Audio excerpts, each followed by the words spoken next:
What's up guys, Tomo2304 here bringing you my review of Bleach 514, which has decided to come out early this week, which, is never a bad thing.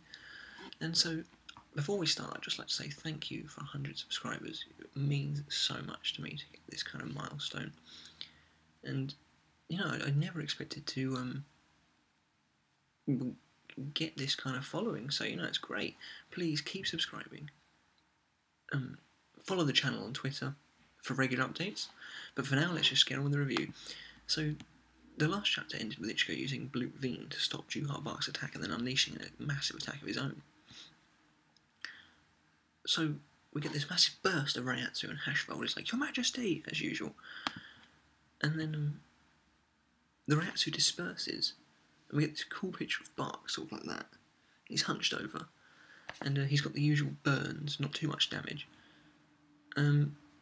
I think some of his cape has actually been destroyed here, but he's like, that was a mistake. He looks pretty pissed off, quite frankly.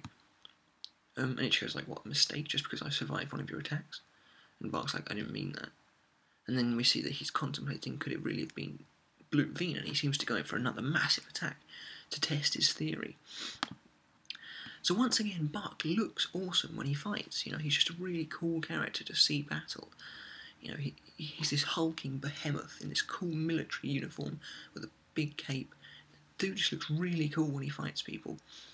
And so he swings his sword, hits Ichigo, and it breaks Ichigo's sleeve off, the whole thing breaks, and you see this intricate pattern of veins on Ichigo's arm. So Bleach Manga is actually all over his body. He really is using it, whether it's subconsciously or not. So Bach's like, so what I saw was correct. And Ichigo says, what do you mean? And then this is really interesting. Bach says, I guess it was a mistake to use a pure Quincy to stop you. I should have sent some random Aranka. So now we get the explanation as to how he used Bleach Manga. I wasn't expecting, such a full explanation in this chapter, but it's really good. He says, that caused the memories within your Reiatsu to awaken. When you were inside Kurge's jail, you released your Reiatsu to the extreme to destroy it. And when the Reiatsu went back into your body, it pulled dregs of the surrounding Reiatsu into him as well. So Kurge, a pure Quincy, it pulled his Reiatsu into the deepest parts of Ichigo's soul and awakened Ichigo's memories. So this is really good, because when we saw Ichigo saying, I won't let you die, I will protect you, there was some reams of something coming towards him, and now we know it's Kurge's Reiatsu. So Juha Bach says Kurge's Reiatsu jail was meant to suppress enemies. It can't imprison Quincy's. So the Quincy, unfortunately for them, can't see Ichigo as an enemy, which is what I presume Bach meant last week by saying I am an enemy and I'm not. So Ichigo's like, what are you saying? The Reiatsu's memories? How are Quincy's related? And then we get this really cool bit when Bach's like, right, you know nothing about yourself, not even your own mother. This really cool picture of their eyes. And then we get a flashback to when she died.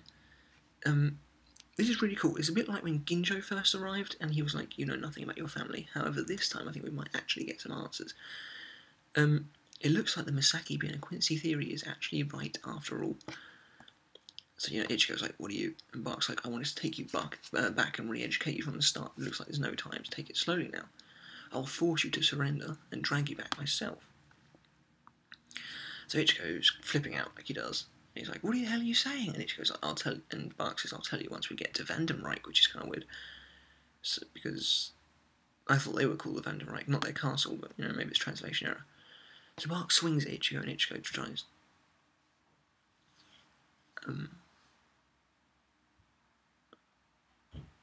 Oh, okay. I wasn't too sure what happened, but Ichigo swings and parries, and then Bach reaches out and grabs his head. Bach is brutal. The guy is a crazy fighter. He literally just grabs Ichigo's face pretty much, and he's like, this time I'll stab you, you can't dodge it. And he says he'll release his power. However, as he tries to stab Ichigo, the shadows that they use to disappear grab onto him. And he's like, this is... And then Hashwell says, it's time, Your Majesty. You can't stay out of the Schattenbereich anymore. Please return to Vandenreich. So Schattenbereich means shadow territory. And Bach says, no way, there should still be. And then he realises that Aizen has confused his perception in the short time they met, meaning that Bach thinks he's been there for less time than he actually has.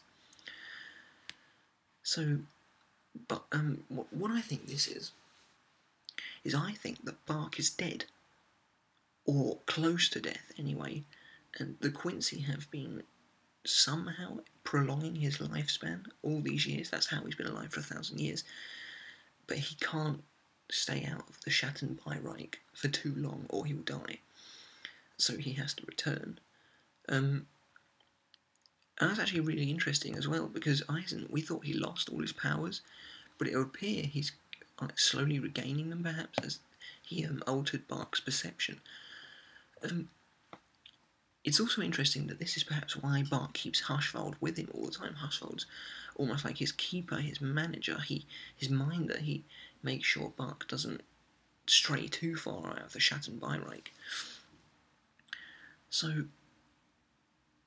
it's also interesting, why did Eisen confuse Bach's perception? Why? Is he trying to help Ichigo, trying to protect him now?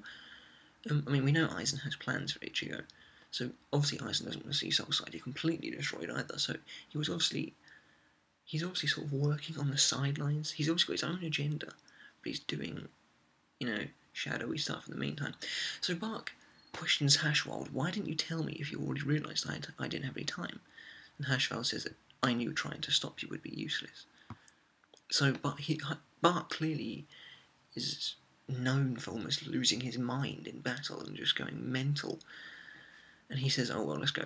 So he turns around to leave, and Ichigo's like, wait! And this is very reminiscent of when Eisen and Gin left the fake Karakura town. But Ichigo's more badass now, rather than just whining about it. And he's like, do you think I'll let you go? After all you've done to Soul Society, I'm not going to let you go. And then we get this really cool scene when Ichigo jumps at him, and Hirschfeld sort of turns around in a flash and cuts his sword in half. So Hirschfeld is also very, very, very powerful, since he can just slice Ichigo's sword in half, a bit like Ichigo did to Ginjo. And so Ichigo's sort of standing there like, with a bit of his sword flying away. And the shadow appears to take them away, and we see a glimpse of Hirschfeld's weapon. It's sort of like, it's a bit like Ginjo's Zweihander, but thinner. I can imagine it's just a sort of like an iron longsword almost. It looks really cool. Again, it's the sort of Celtic, Germanic thing these Quincy's have going for them.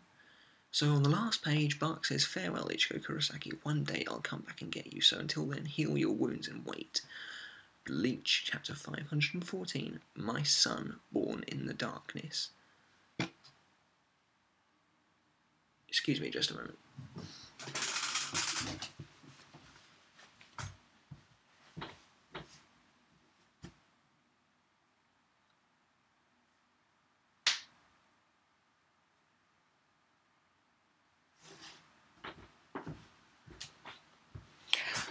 Just had to make sure I wasn't dreaming. Juha Bach, just called Ichigo Kurosaki, son of Isshin Kurosaki and Masaki Kurosaki, my son. That's the end of the chapter. Let's not jump to conclusions, people.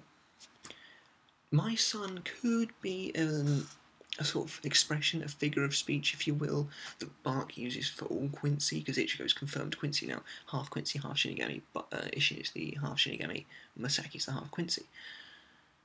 This is interesting because Eisen said you're a human and a Shinigami. Quincy's are human though, so it all fits. I really like that Kubo is delving into Masaki. She's useful, she's relevant to the plot. These are the big answers we've been waiting for. And this is pretty major. I'm really quite privileged to have started reviewing it around this time, because there shit is going down. So I'm going to give the chapter a 10. I thought it was bloody amazing. We got a nice feed of interesting tidbits all the way through the chapter until the final massive revelation. Of course, Juha Bach could be Ichigo's father, in which case Masaki's got some serious explaining to do. But, bloody hell, where's Isshin going to fit into all of this? And seriously, leave me your comments and theories below. I want to know what you think. What you think is going to happen. I think possibly prediction for the next chapter is that Bach's going to order a retreat, and the Sturmit are just going to take out their enemies maybe in one hit and just walk off. I don't know what Ichigo's going to do. That dude's going to flip out. But yeah, this is really going to alter his perception of everything if Masaki is actually a Quincy. Maybe she wasn't killed by Grant Fisher, you know? But anyway, thanks for watching my review. Please subscribe, follow me on Twitter. Let me know what you think in the comments below, you know? Do you like this whole Masaki being a Quincy? What do you think about Bach? Why has he got to stay in the Schatten Bereich? And Hashfeld was pretty badass, wasn't he?